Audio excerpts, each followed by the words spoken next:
I love this plant so much. I want to show you something. It's such a beautiful plant. My daughter was, really working hard, so didn't have time to look after it.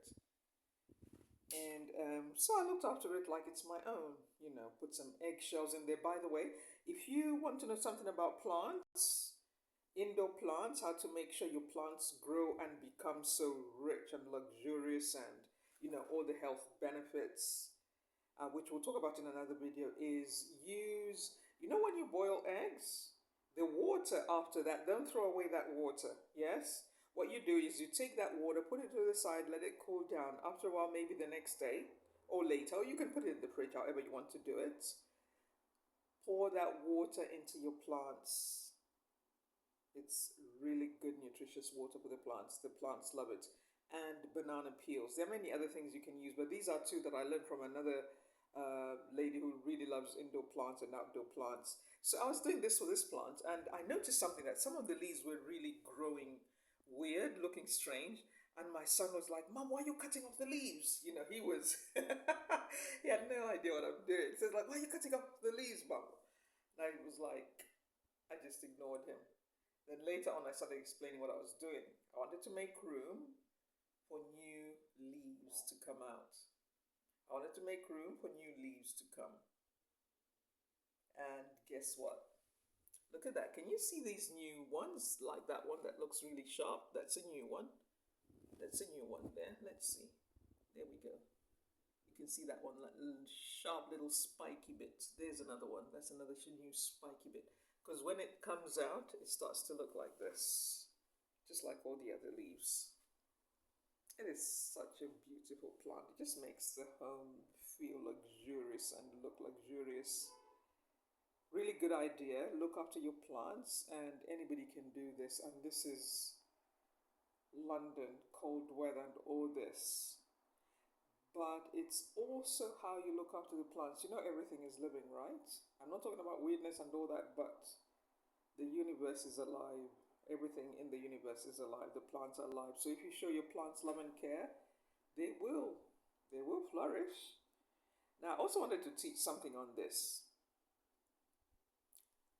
When I was looking after my daughter's plant because she was busy with her own work, I'm busy as well, but I have a bit more flexibility. Her work didn't have as much flexibility. So, anyhow, just looking after the plants, a time came where she was like, "Mom, you can have that plant."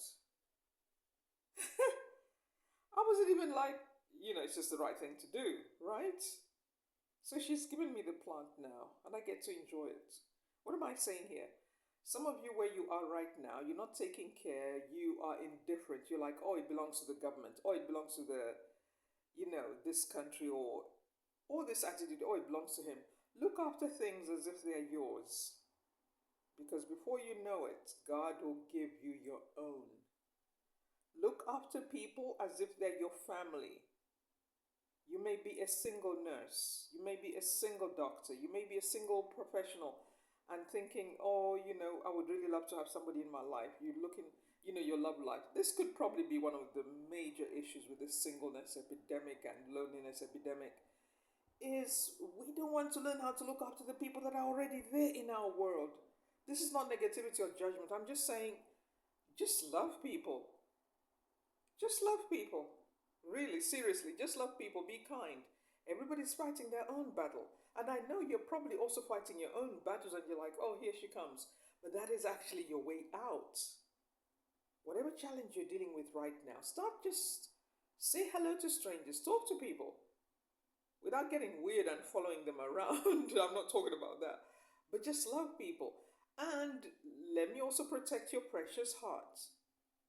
If people don't respond favorably to you, that is their loss. It's nothing to do with you. Don't worry about it. Come on, don't worry about it. It's their loss.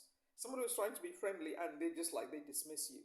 You never lose out when you are friendly, when you are kind, when you talk to people, you say hello. Sometimes it's just a smile.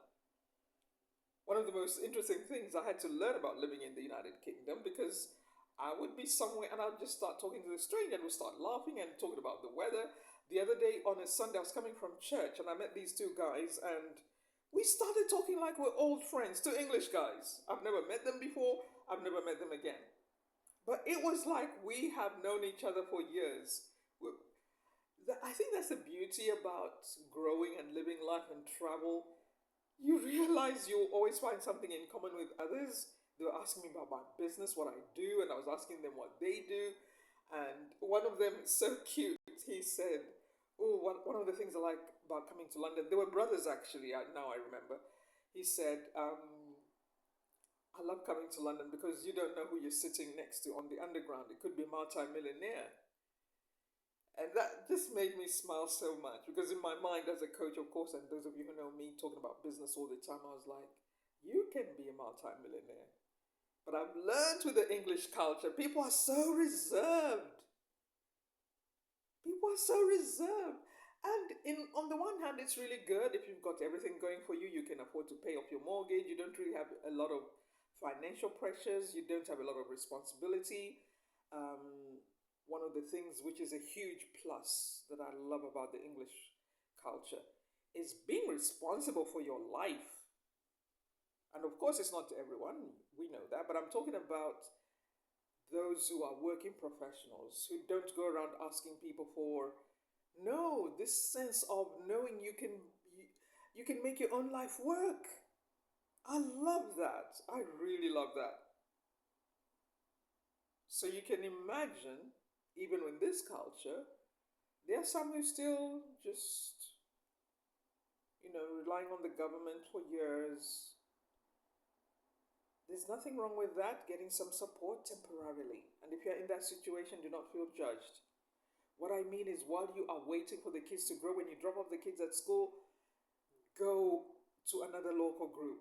Go start doing a workout. Make sure this is not a season where you let yourself go, where you just give up on yourself. If you're a single mom and the kids are little, or you are a wife and the kids are little, do not neglect yourself. Keep taking care of you because one day the kids will grow up. So when the kids are at school, you've taken them to play group or whatever it is, take some time and do something with you. Before the kids come back, you're like, hello. Because when you're happy, listen to this, when you're happy, you're excited about your own life, you are a better mom to your kids. When you're a happy dad, happy mom, you are working on your own life, no matter how you became a parent, because some of us did not choose to be single parents. Understandably so. But the world doesn't care. People don't care. When you're looking for a business opportunity, you want to work with new clients, nobody cares what your situation is. People want you to show up as the best version of you. So I started with looking after these plants that my daughter was, didn't have a lot of time to look after it. She was so busy. I was looking after it, and